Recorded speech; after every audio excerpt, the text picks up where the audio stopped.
egin behar zuen Tiranek ze itxura ematen zuen.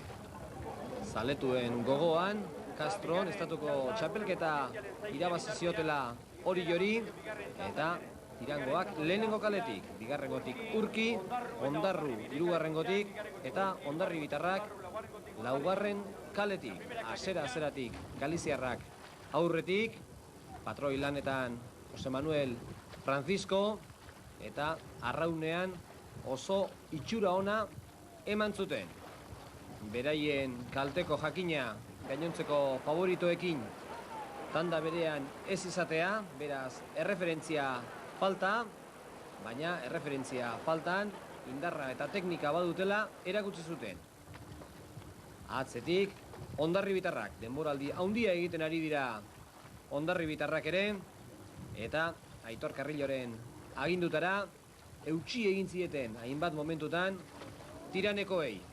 Hortxe dituzue aurretik Galiziarrak, Hondarribitarrak traineru bat atzetik, artean kanporako bidean, irlaparean, eta Galiziarrak pixkanaka aurrera egin zuten.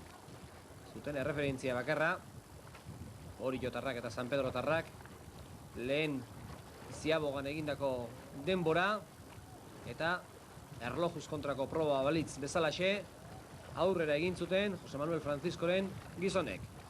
Atzetik Ondarrutarrak, Asier Lopezen agindutara, hauek ere ohorezko tandan sartzea zuten helburu, eta atzerago, askoz atzerago, Urkikoak.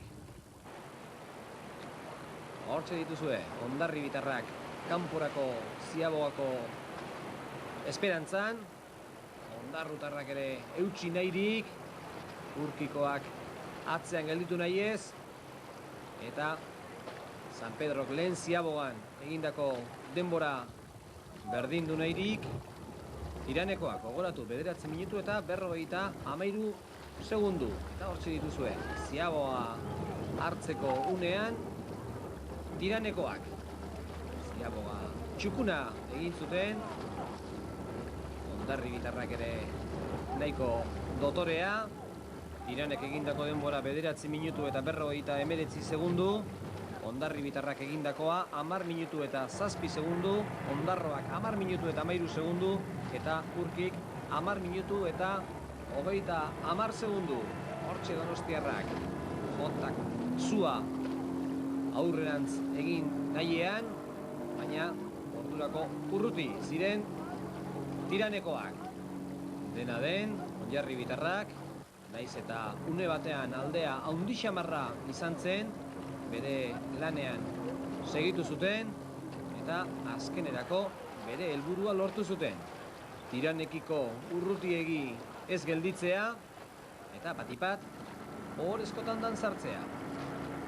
Horra Galiziarrak azken txampa egiteko garaia zen, zuten guztia eman zuten behin badia barruan, eta azkenean hauek ere bere saria jaso zuten. 19 minutu eta 54 segundu izan zen beraien denbora, beraz Orio eta San Pedro artean txalotzekoa Galiziarrek egindako lana. Eta horrelaxe izan ziren hartuak Donostiako arranplan. Orio, Tiran